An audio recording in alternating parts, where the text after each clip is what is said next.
नमस्कार, हांव सरितास गोवन रेसिपीन तुमकां सगळ्यांक माय मोगाचो येवकार।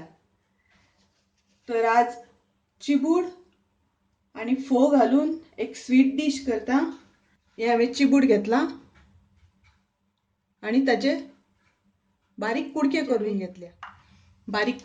घेतल्या। ताचे खातीर आमकां फोव लागतले। तर हे फोव हांवें एक 10-15 मिनटां उदकान भिजत दवरलेले।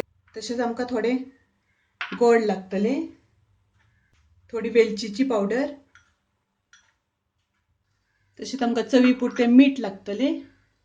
आमकां लागतलो नाल्लाचो रोस। तर हो हांवें नाल्लाचो रोस काडून घेतला। अर्द नाल्ल घेतला, तो मिक्सरान ग्राइंड करून ताजो रोस काडला।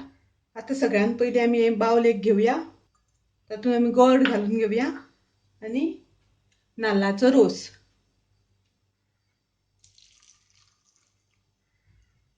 वो रोस आनी गोड आमकां बरें मिक्स करून घेवपाक जाय।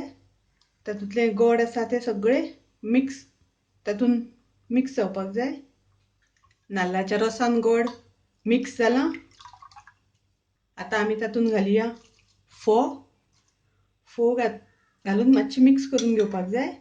आता थोडेशें मीठ घालुया तातूंत, चवी पुरते मीठ, थोडी वेलचीची पावडर। हे आमी बरें मिक्स करून घेवपाक जाय। आणि आता तातूंत आमकां घालपाक जाय चिबड, जे आमी कट करून दवरला तें बरें मिक्स करून घेवपाचें।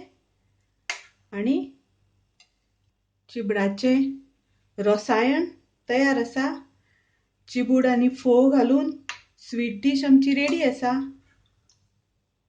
तर अशीच ही एक 10 मिनटां आमकां दवरपाक जाय। 10 मिनटां दवरल्या नंतर हे फोव सगळो नाल्लाचो रोस ओडून घेतले आणि चिबडाची जी रूच आसा ती त्या रोसान मिक्स जातली आणि खूब टेस्टी लागतली। तुम्ही नक्की करून पळयात, तुमकां खूब आवडटली। आवडल्यार लायक करा, शेअर करा, तशेंच माझ्या चॅनलाक सबस्क्राइब करात। परत मेळुया अशीच एक रेसिपी घेऊन। तोपर्यंत मस्त खायात, स्वस्त रावात। देव बरें करूं।